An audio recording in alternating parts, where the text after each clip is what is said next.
بسم اللہ الرحمن الرحیم۔ ناظرین، آج ہمارا سبجیکٹ ہے کھجور۔ کھجور ایک قسم کا پھل ہے۔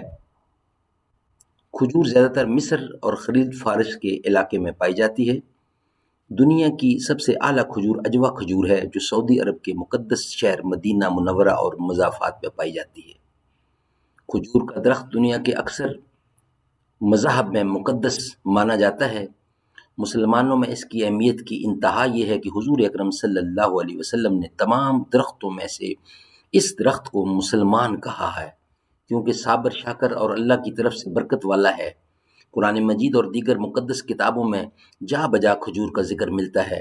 نبی کریم صلی اللہ علیہ وسلم نے فرمایا کہ جس گھر میں کھجوریں نہ ہوں وہ گھر ایسا ہے کہ جیسے اس میں کھانا نہ ہو۔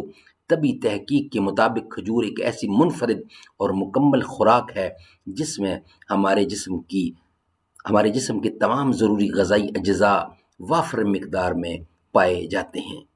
رمضان المبارک میں افطار کے وقت کھجور کا استعمال اس کی افادیت کا منہ بولتا ثبوت ہے۔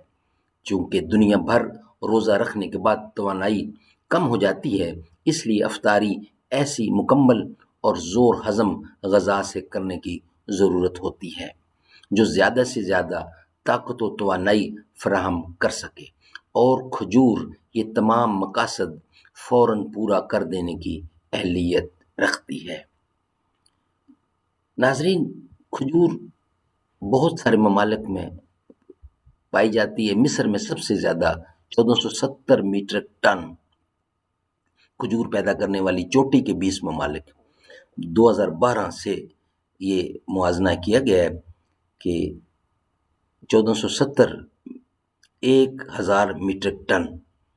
اب مصر میں سب سے زیادہ کھجور ہے 1470، اور ایران میں 1066، سعودی عرب میں 1050، الجزائر میں 799، عراق میں 650، پاکستان میں 600، اور سلطنت عمان 270، متحدہ عرب امارات 250، تونس 190، لیبیا 170، چین 150، المغرب 113، یمن 55، اسرائیل 42، کویت 34، ترکیہ 31، ریاستہائے متحدہ 28، البانیہ 22، قطر 21 اور چو میں 40۔